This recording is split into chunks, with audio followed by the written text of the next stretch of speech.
Bonjour, chers internautes. Ce jour 22 septembre 2025, bienvenue à bord de ma capsule Clash Chine-Israël au sujet de la Palestine. Sur cette première page, je vous montre, vous avez des écritures, des idéogrammes chinois. Ensuite, vous avez la veau militaire, c'est une traduction en français de ce que disait en anglais le ministre Wang Yi, ministre des Affaires étrangères, Chine, à un officiel d'Israël avec qui ils étaient en conversation, mais conversation tout de même heurtée, un peu heurtée.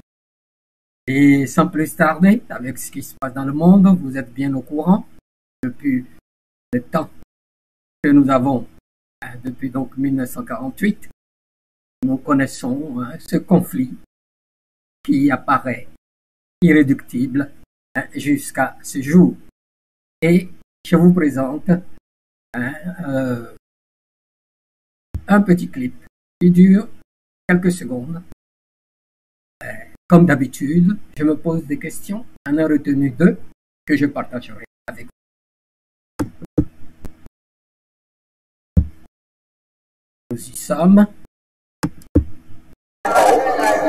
Should shoot the terrorists, not the children, not the women. We really do all what we can not to hurt the citizens. For example, these days, actually today, you kill more than 70,000 civilians. No, there are more than the terrorists. My solution is that go to the UN, work with the UN, and agree the two-state solution to establish a state of Palestine. Then you have two states, and you can work together with the Palestinians together to fight against terrorists. If you do not work with the Palestinians together, you can never win the war over terrorists. This specific war will end when the terror organization will release all our hostages and will give up its weapon, because we can't stop the war as long as we have the hostages. This kind of propaganda have too many. No one believes it, except few Israelis. Bien, vous avez vu, je vais donc, c'était clair suffisamment, la voix forte, et ils sont pratiquement irréconciliables dans ces deux interventions. Et je me suis posé, comme à l'accoutumée, deux questions, et dans les questions, j'ai déjà enregistré, et je vais vous faire donc écouter ces deux questions, sans plus tarder. Messieurs, dames, en quoi cet échange argumenté est un dialogue de sourds? La seconde question, chacun campa sur sa position. Comment débloquer cette conversation et la faire progresser dans le sens de la solution pacifique de deux États, si c'est encore réalisable?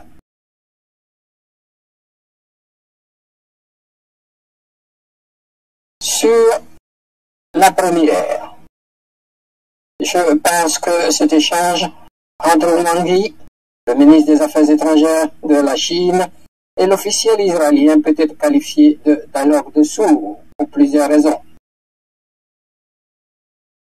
C'est-à-dire, leurs positions sont irréconciliables. Les deux, Wang Yi critique les actions militaires israéliennes, qualifiant les morts civiles de propagande et insistant sur la nécessité d'une solution à deux États.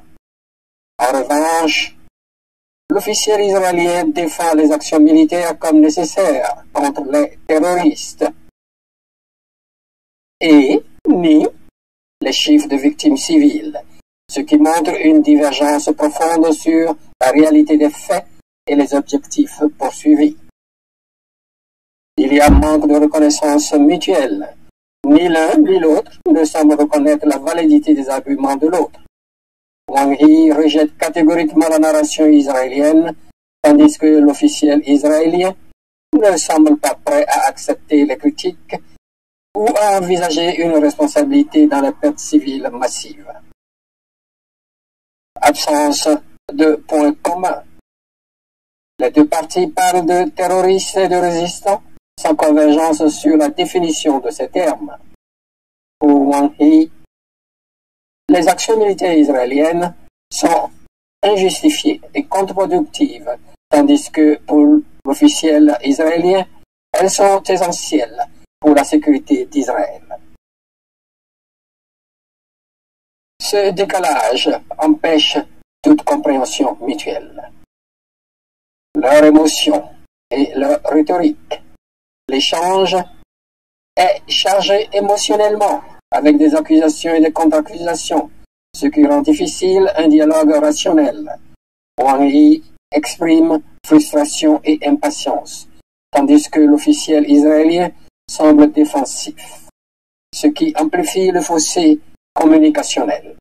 En somme, ce dialogue est un dialogue de sourds, parce que les deux parties ne parviennent pas à s'écouter ou à trouver un point d'accord, chacun restant ancré dans sa propre perspective, sans volonté apparente de compromis. Ma seconde, chacun campant sur sa position, comment débloquer cette conversation et la faire progresser vers une solution pacifique à deux États, si c'est encore réalisable. Une solution pacifique nécessiterait des efforts multidimensionnels, impliquant des acteurs internationaux, des concessions mutuelles et une réévaluation des priorités. Voici des pistes possibles. Implication de tiers neutres ou influents, médiation internationale, de l'ONU, de la Norvège, qui historiquement a joué un rôle dans les accords d'Oslo, pourrait faciliter un dialogue plus constructif. La Chine, bien que partiale dans ce cas, pourrait jouer un rôle en tant que puissance émergente si elle accepte de collaborer avec d'autres acteurs. Aussi, on peut envisager l'instauration d'un cadre de discussion, c'est-à-dire créer un environnement où les deux parties se sentent en sécurité pour exprimer leurs griefs sans crainte de représailles. Cela pourrait inclure des sommets internationaux où des discussions sont modérées par des tiers impartiaux. Ensuite, la reconnaissance mutuelle des souffrances, s'appuyant sur l'apathie. Les deux parties doivent reconnaître les souffrances de l'autre. Israël doit admettre l'impact des actions militaires sur les civils palestiniens, tandis que les Palestiniens et leur soutien doivent reconnaître les craintes légitimes d'Israël concernant sa sécurité. Sans cette reconnaissance, tout dialogue reste stérile. Aussi, des histoires personnelles, c'est-à-dire intégrer des témoignages de victimes des deux côtés, pourraient humaniser la conversation et réduire les stéréotypes. Et l'accent sur les objectifs communs de sécurité et prospérité, c'est-à-dire identifier des objectifs communs comme la sécurité à long terme et la prospérité économique, pourrait servir de base pour des discussions. Par exemple, une solution à deux États pourrait être présentée comme bénéfique pour la sécurité d'Israël et pour l'autodétermination palestinienne. Aussi, avancer des incitations économiques, c'est-à-dire proposer des investissements internationaux dans une Palestine indépendante pour motiver les deux parties à coopérer. La pression internationale, de sanctions ou incitations. La communauté internationale pourrait exercer des pressions sur Israël et les Palestiniens pour qu'ils s'engagent dans des négociations sérieuses. Cela pourrait inclure des sanctions économiques ou des restrictions diplomatiques pour les non-coopératifs, ainsi que des récompenses pour des progrès. Rôle des pays arabes modérés, des pays comme l'Arabie saoudite et les Émirats arabes unis ou l'Égypte, qui ont des relations avec Israël, pourraient jouer un rôle de pont pour encourager une solution à deux États. Réévaluation des narratifs, abandon de la rhétorique extrême, éducation et sensibilisation, promouvoir une meilleure compréhension de l'histoire et des perspectives des deux côtés à travers l'éducation des médias pourrait préparer le terrain pour un dialogue plus nuancé. Enfin, des étapes incrémentales. C'est un cessez-le-feu durable. La première étape, cruciale, surveillée par des tiers pour réduire les tensions et permettre des discussions. Rétablissement et renforcement de la confiance. Mettre en place des mesures de renforcement de la confiance, comme la libération d'otages, la reconstruction de Gaza ou la reconnaissance mutuelle de certaines revendications légitimes. Enfin, réalisme quant à la solution à deux États. Évaluation de la faisabilité, dans la mesure où il y a une fragmentation territoriale avec l'implantation des colonies israéliennes. Volonté politique. Les leaders des deux côtés doivent montrer une volonté politique réelle de compromis, ce qui nécessite souvent une pression interne et externe. Au final, ce dialogue est actuellement un dialogue de sourds, en raison de positions diamétralement opposées ou figées et des narratifs opposés. Pour le débloquer, il faudrait une combinaison de médiation internationale, de reconnaissance mutuelle des souffrances, de l'accent sur les objectifs communs et de pression ou incitation de la part de la communauté internationale. Cependant, la réalisation d'une solution pacifique à deux États reste incertaine, nécessitant une réévaluation continue des options possibles. La clé réside dans la volonté politique des leaders et dans l'engagement des acteurs internationaux à faciliter un processus inclusif et durable. Messieurs, dames, ce conflit n'a que duré et nous espérons que, avant la fin de ce siècle, on puisse mettre un terme à cela et que, de part et d'autre, la volonté politique facilite des échanges entre les deux protagonistes. Merci de m'avoir écouté jusqu'au bout. Appuyez sur le pouce vers le haut si vous avez aimé et à plus tard pour mon prochain dossier. Bon, voilà un peu la conclusion de ma présentation que vous écoutez en différé. Et pratiquement ma vie d'enfance, d'adolescent, d'adulte et de troisième âge, ce conflit a toujours été là. Et quand ça est passé par hasard sur mon écran, j'ai écouté sans trop y croire, parce que d'année en année, au fur et à mesure que nous avançons dans ce siècle, c'est un dialogue de sourds, entre, ma foi, je dirais les Palestiniens et le gouvernement sioniste d'Israël.